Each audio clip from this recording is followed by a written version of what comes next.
இயேசுவின் நாமத்தில் உங்களுக்கு என் அன்பின் வாழ்த்துக்கள். நல்லா இருக்கீங்களா? சந்தோஷமா இருக்கீங்களா? கண்ணீரோடு இருக்கீங்களா?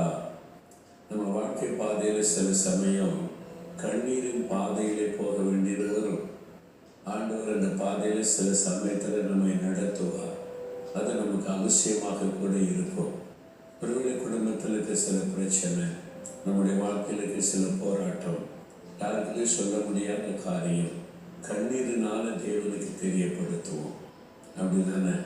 நான் பார்த்துருக்கிற சிலர் வருவாங்க, இதுக்காக ஜெபிக்கணுமா அப்படின்னு கேட்டால் ஒன்றுமே சொல்ல மாட்டேன், ஜெபம் பண்ணுங்க இருப்பாங்க. ஆனால் மனநாள் போட்டா அழுதுகிட்டே இருப்பாங்க. அந்த கண்ணீரின் மூலமாக தன்னுடைய விண்ணப்பத்தை தேவனுக்கு தெரியப்படுத்துகிறாங்க. வெளியே சொல்ல முடியாத பிரச்சனை, கண்ணீர் மூலமாக தான் அந்த பிரச்சனையை தேவனுக்கு தெரியப்படுத்த முடியும். அப்படிப்பட்ட பலரை என்னுடைய பாதையில் நான் பார்த்துருக்கிறேன். நீங்கள் கூட இன்றைக்கு அழுது கொண்டு இருக்கிறீங்களா?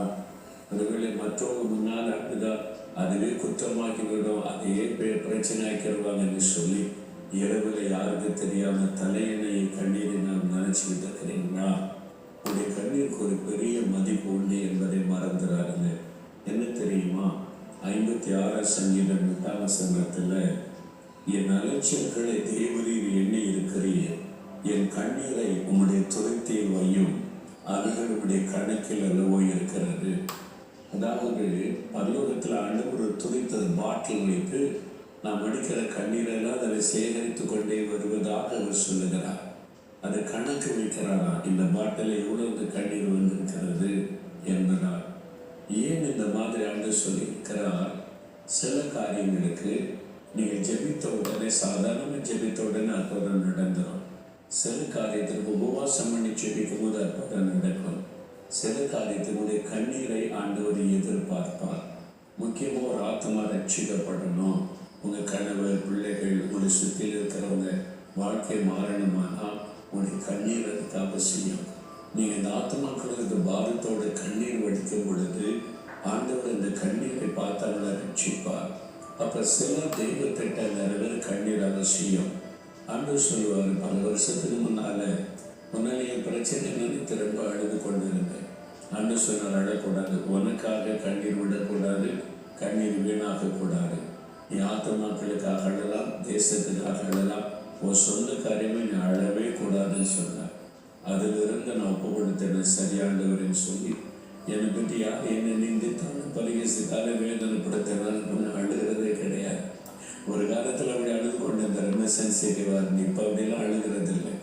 இப்போ தேசங்களுக்காக, ஆத்மாக்களுக்காக, மற்றவர்களுக்காக என்னுடைய கண்ணீரை சிந்தப்பட ஆண்டவர் விரும்புகிறதுனால அதை மட்டும்தான் செய்கிறேன்.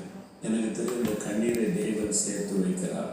ஒரு கூட்டத்துக்கு போகும்போது, ஒரு தேசத்துக்கு போகும்போது, ஊழிய செய்ய போகும்போது ஆண்டவர் சொல்லுவார், நீ எவ்வளவு கண்ணீர் வெடிக்கிறாயோ அந்த அளவு நான் ஆத்மாக்களை உனக்கு தருவேன், அந்த அளவு ஜனங்க மனம் திரும்புவாங்க, ரட்சிக்கப்படுவாங்கன்னு சொல்லி.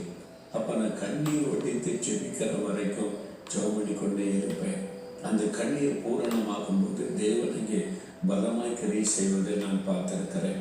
உங்கள் வாழ்க்கையில் கூட ஏதோ ஒரு காரியத்துக்கு பதிலே வரமாட்டேங்குது, மாற்றமே வரமாட்டேங்குதுன்னா உன்னுடைய கண்ணீர் அது விளையாட பெற்றது. அவருடைய பாதத்தில் அன்னாள் தனியாக உட்காந்து படிக்கல அழுது கொண்டிருந்தாள். ஒரு மாற்றமும் வரல.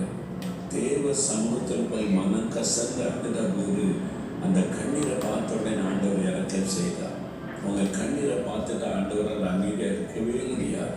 நீங்கள் கண்ணீர் ஒடிச்சுட்டா உடனே தகப்பனுடைய உள்ளம் இழகிவிடும். உடனே அற்புதம் செய்வார்.